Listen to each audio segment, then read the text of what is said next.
Time to talk Michigan football here at the Voice of College Football. Please like, share the videos on social media, and subscribe. The Maize and Blue about halfway through their spring session. We got Justin Rowe on the line from Stadium in Maine podcast. Hey, Justin, what's going on? Not much. It's about 65 and sunny here in Ann Arbor after some cold weather, so feeling good here. But yeah, it's officially now on to only football, right? I know baseball, the MLB has started, but the national championship for basketball was last night, so I'm sure a lot of in terms of college athletics, a lot of heads are turning towards spring football, right? Yeah, most of those sports fans that just gravitate to whatever the big deal is right then. The Final Four is over, the championship game in the books, and now it's time to talk, let's say, some spring football if you're not a baseball fan.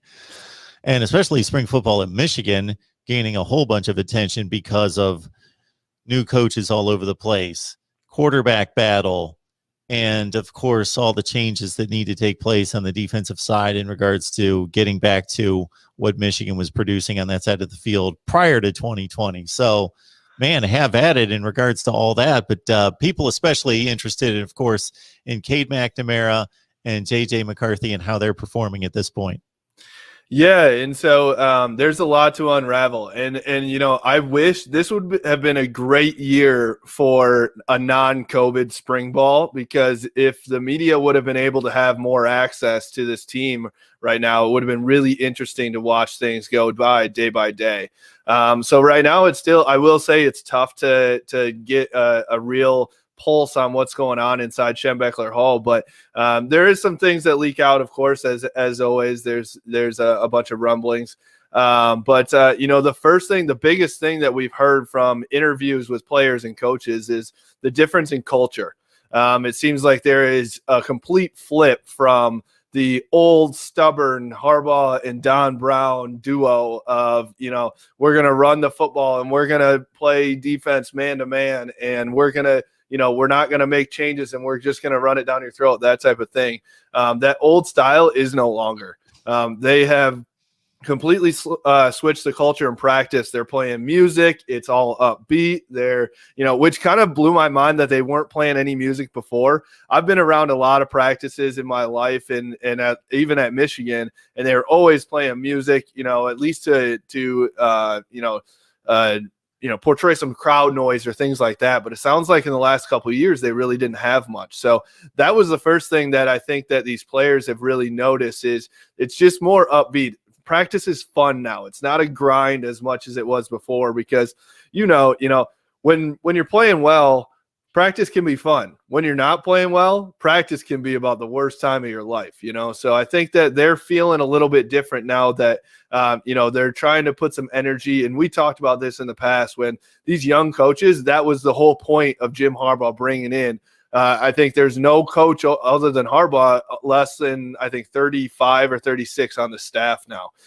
So whether that's going to pan out in the fall, who knows? But right now, I think it's helping to rejuvenate Michigan, in which they was much needed. So, I think the other thing with these young coaches is they're relatable. So the biggest thing that I've heard from NFL agents that I know, as well as, some coaches and people around the program, is Jim Harbaugh is about as unrelatable as possible. And you can see that, he's just a quirky guy. You can't get to him. He doesn't have a normal conversation ever, really. And so, so that's what kind of was missing. That's been missing definitely with the 5 stars, I think. He hasn't been able to build relationships with these kids. Now, what I've heard from all these young players that are, talking about new coaches, they've been able to be really relatable with these kids. They've been through it. You talk about a Sharon Moore who played offensive guard at Oklahoma. Jay Harbaugh. You talk about the Mo Linguist. Obviously, Mike Hart on the offensive side. Ron Bellamy, who is coaching at the high school level, obviously a former Michigan football player too. They've all been through it. They know what this grind is. They know when things go wrong, this is what's going to happen, and how do you get it back on track. So I think that's more, it's a much closer relationship now from coach to player than it was before, which I think could be really good for these guys. You saw it. I know you're only football, but you see it in the basketball program here at Michigan too. Juwan Howard is essentially the cool uncle to his players. He's a brother. He calls them brothers and family and things like that. I think they're trying to adopt that culture in the football program a little bit as well. So it's more of that family atmosphere instead of a CEO up here type of thing, and then, you know, everyone else is down here. So that's what I see. I'd also think that these young coaches, there's no more stubbornness. It's all creativity in this game plan and game scheme. They're open to just about anything. Obviously, Mike McDonald it sounds like he's going to bring in a 4-3 defense.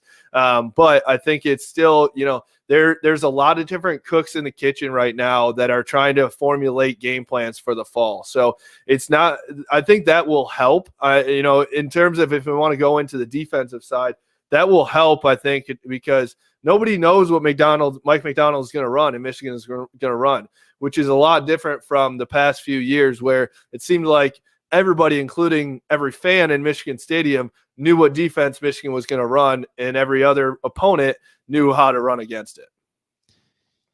You craft an interesting narrative concerning the recruiting and then the building of relationships, because as fans and media, we focus on rankings and facilities and money and resources and all those things, thinking, okay, your top player at whatever position is going to go gravitate to these schools because they win all the time and they've got the reputation for winning and they've got a lot of money and build great resources. And all those things are extremely important because, yes, those are the teams that generally bring in the best talent.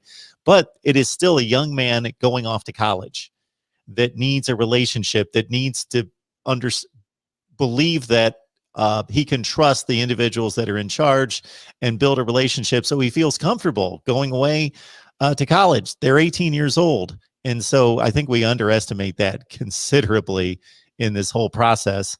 And it seems as though, in any time, even though there have been criticisms of this coaching staff in regards to the acquisition and the compilation of this coaching staff, you give some things up to gain some other things, and they give away a little experience and maybe some guys that are going to be out of position in regards to their coaching experience for the energy and the relationships and the recruiting prowess and some of the things that they're going to gain. And I think we also overestimate, because I looked at a lot of these guys' backgrounds, and with other teams, these guys are used to changing positions. They're used to coaching defensive backs and then a completely what we would think unrelated position a few years later in their career. They're coaching tight ends all of a sudden. And we think, how would they know about tight ends if they coach secondary?